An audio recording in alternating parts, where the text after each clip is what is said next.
BJP மீண்டும் மீண்டும் எடப்பாடியை நோக்கி கதவு திறந்து வைத்திருக்கிறோம், கூட்டணி கதவு, ஜன்னல் திறந்து வைத்திருக்கிறோம், பின்வாசல் திறந்து வைத்திருக்கோம், முன்வாசல், எல்லா வாசல் கதவை எடுத்துட்டோம். அண்ணாமலையை மாற்றணுமா, மாற்றிடுவோம். பிஜேபி டிமாண்டுங்க. எடப்பாடி இந்த கூட்டணிக்கு வந்தா எடப்பாடி வருவதற்கு அண்ணாமலை தான் இடையூறா இருக்காரா, அண்ணாமலை மாற்றிடுவோம். இந்த அரசியல்ல எடப்பாடியுடைய உறுதி வலுவானது. தலைவி நானா, பாமக ராமதாசா, அதோட அவருடைய மந்திரி பதவியை பறிக்கப்பட்டது. யாருக்கு? ஒழுங்கா வேலை செய்யல கேபி முனுசாமி. அந்த அம்மா கூட கேட்குதுங்க, என்னையா அன்புமணி ஜெயிச்சிருக்காரு, ஏன் நமக்கு ஜெயிக்கல? இல்லம்மா, அங்க அன்புமணி ராமதாஸ் வலுவா, வன்னியர் வலுவா, அப்ப நீ ஏன் வலுவு இல்லையா? அப்ப உனக்கு தலைவி நானா ராமதாசா? போயா. அதான் ஓபிஎஸ் உடைய ஆட்கள் சிவகாசி பாலகங்கா விசாரிச்ச வகையில் டெல்லியில் இருக்காருன்னாங்க. ரெட்டைலை முடக்குவதற்காக ஒரு அணி போய் டெல்லியில் உட்கார்ந்துருக்கு. ஆனால் இது சாத்தியமானா சாத்தியம் இல்லை. எடப்பாடி ஜெம்பா இருக்கார். ஏன்? சொந்த தொகுதியிலேயே நின்னாலும் எம்எல்ஏவும் ஆக முடியாது, மக எம்பி ஆக முடியாது. சொந்த தொகுதியிலேயே வெற்றி பெற முடியாத நீங்கள் பிஜேபி சேர்ந்து கொள்வதை தவிர, தாமரையில் இணைந்து கொள்வதை தவிர உங்களுக்கு வேற அடையாளம் இல்லை. தினகரனை பொறுத்தவரை கடந்த நாடாளுமன்ற தேர்தலில் 1000 கோடி ரூபாய் சசிகலாவிடமிருந்து வாங்கி நாடாளுமன்ற வேட்பாளர்களுக்கு பணம் கொடுக்குறாரு. இந்த வேட்பாளர்கள் 40 தொகுதியில் நின்ற வேட்பாளர்கள் தேர்தல் நிதியை வாங்கிட்டு அப்படியே எடப்பாடி போய் சேர்ந்தாங்க. பாமகவினுடைய கூடாரத்தில் இப்போ என்ன சார் நடந்துட்டு? அறம் நாடு பார்வையாளர்களுக்கு வணக்கம். இன்று நம்மோடு இணைந்திருக்கும் சிறப்பு விருந்தினர் மூத்த பத்திரிகையாளர் தமிழா பாண்டியன் அவர்கள். வணக்கம் சார். வணக்கம். தமிழ்நாட்டில் திமுக கூட்டணி ஓரளவுக்கு ஸ்ட்ராங் ஆகிடுச்சு சார். காங்கிரஸுக்கு மட்டும்தான் எந்தெந்த இடத்துல போட்டியிட போகிறாங்கன்றத சொல்லணும். அதனால் அந்த சைடு எதுவுமே பிரச்சனை இல்லை. இந்த பக்கம் எடப்பாடி அவர்கள் 40 தொகுதியிலும் இரட்டைகளில் போட்டியிட போவதாக தகவல் வந்துட்டுருக்கு. ஏன்னா தேமுதிகவோட பேச்சுவார்த்தை நடந்துகிட்ருக்கு, இன்னுமே முடியல. ஒரு ப்ரெஸ் மீட்டில் நாங்கள் பாமகவோடு பேச்சுவார்த்தையே நடத்தலை, அவங்களும் வந்து எங்ககிட்ட பேசலை, நாங்களும் அவங்கக்கிட்ட பேசலை அப்படின்ற மாதிரி சொல்லிட்டாரு. பாஜகவுடன் தேமுதிக பாமக கூட்டணி அப்படின்ற செய்திகள் வந்துட்டுருக்கு சார். ஓபிஎஸ் மற்றும் டிடிவி நீ எந்த விதமான நிபந்தனைகளும் இல்லாமல் பாஜகவை ஆதரிக்கிறோம், பாஜக கூட்டணியில் இருக்கிறோம்ன்றத சொல்லிட்டாங்க. இன்னொரு செய்தி, பாமகவினுடைய நிலைப்பாடு என்னவா இருக்க போகுதுன்றது தான் டாக் ஆஃப் த டவுனாக போயிட்டுருக்கு.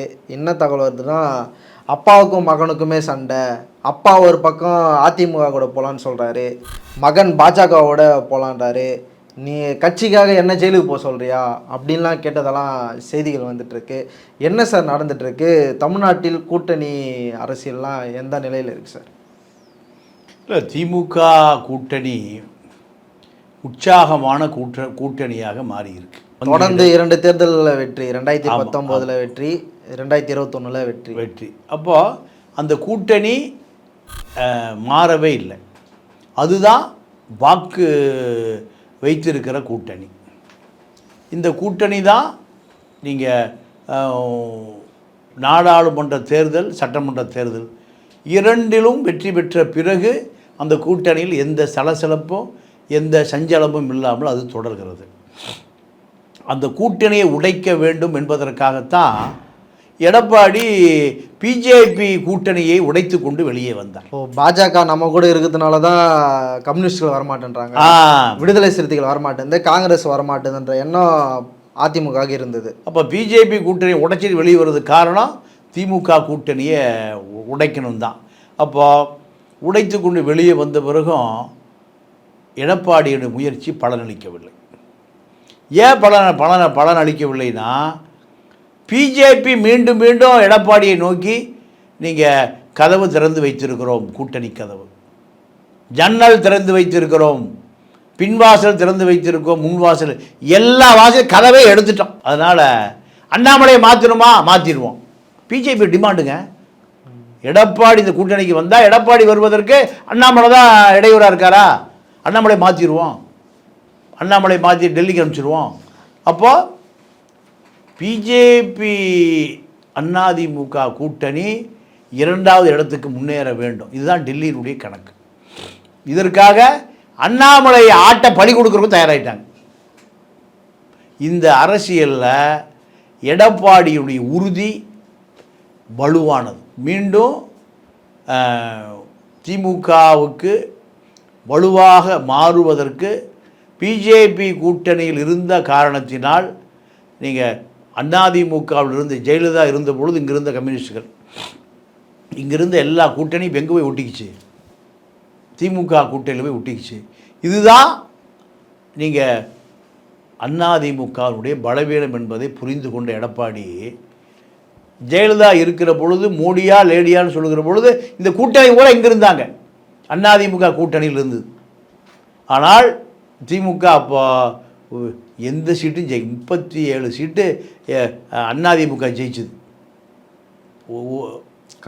தர்மபுரியில் அன்புமணி ஜெயித்தார், பொன் ராதாகிருஷ்ணன் கன்னியாகுமரியில் ஜெயித்தார். இதுதான் ஜெயலலிதா. அதுக்கே ஜெயலலிதா கோவப்பட்டது.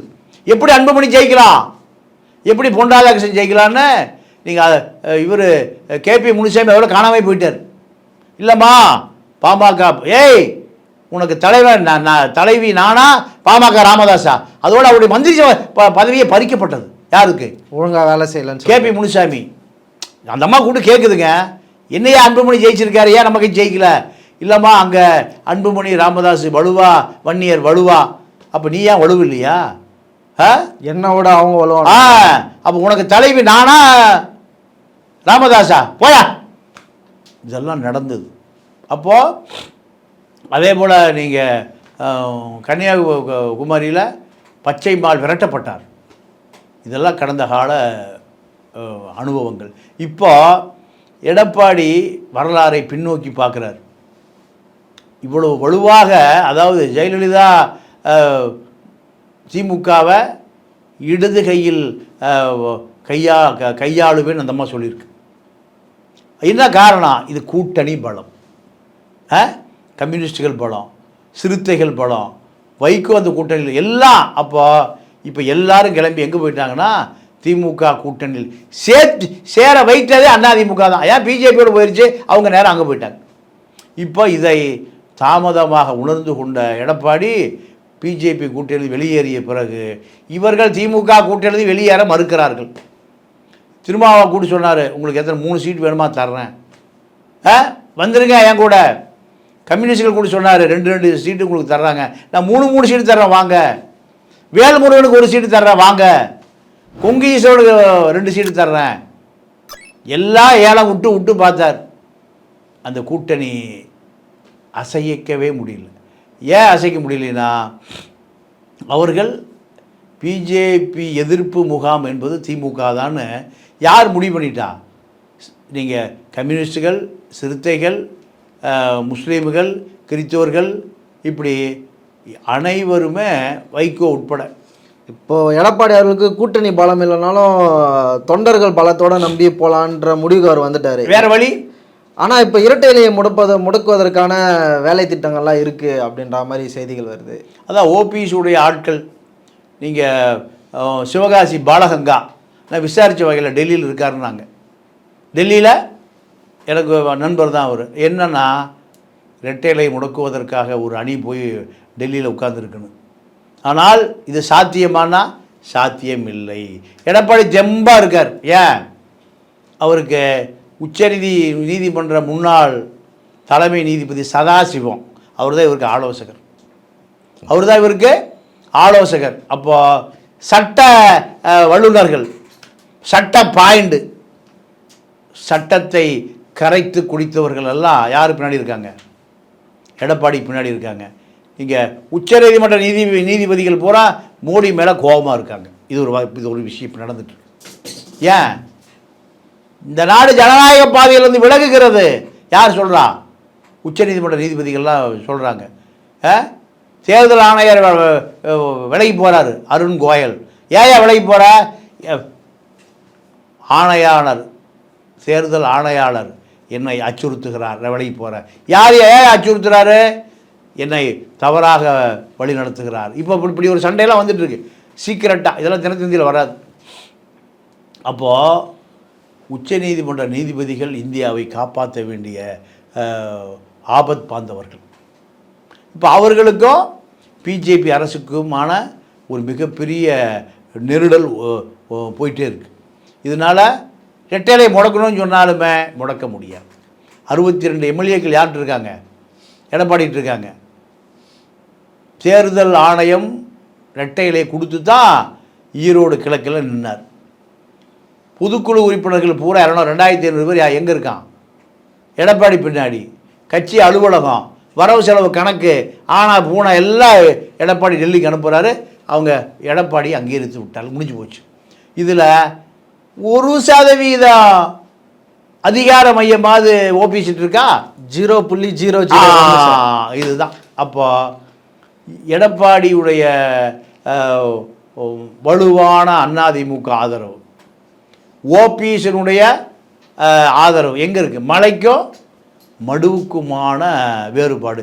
இதில் போய் எப்படி இரட்டை முடக்க முடியும்? இந்த உச்சநீதிமன்ற தலைமை நீதி போன போட்டியோ நான் முடக்கிடுவாரா?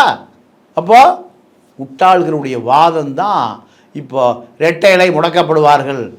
ஒன்றும் முடக்க முடியாது. என்ன காரணம்னா, ஓபிஎஸ் சொந்த தொகுதியிலேயே நின்னாலும் எம்எல்ஏவும் ஆக முடியாது, மகன் எம்பி ஆக முடியாது. அப்போது சொந்த தொகுதியிலே வெற்றி பெற முடியாத நீங்கள் பிஜேபியில் சேர்ந்து கொள்வதை தவிர, தாமரையில் இணைந்து கொள்வதை தவிர உங்களுக்கு வேறு அடையாளம் இல்லை. முன்பொரு காலங்களில் பாமக யாரோடு கூட்டணி வைக்க போகுதுன்றது தான் ரொம்ப முக்கியமான செய்தியாக இருக்கும். இப்போ யாருமே அவங்கள கண்டு கொள்ளவில்லை என்கிற சூழல் இருக்குது.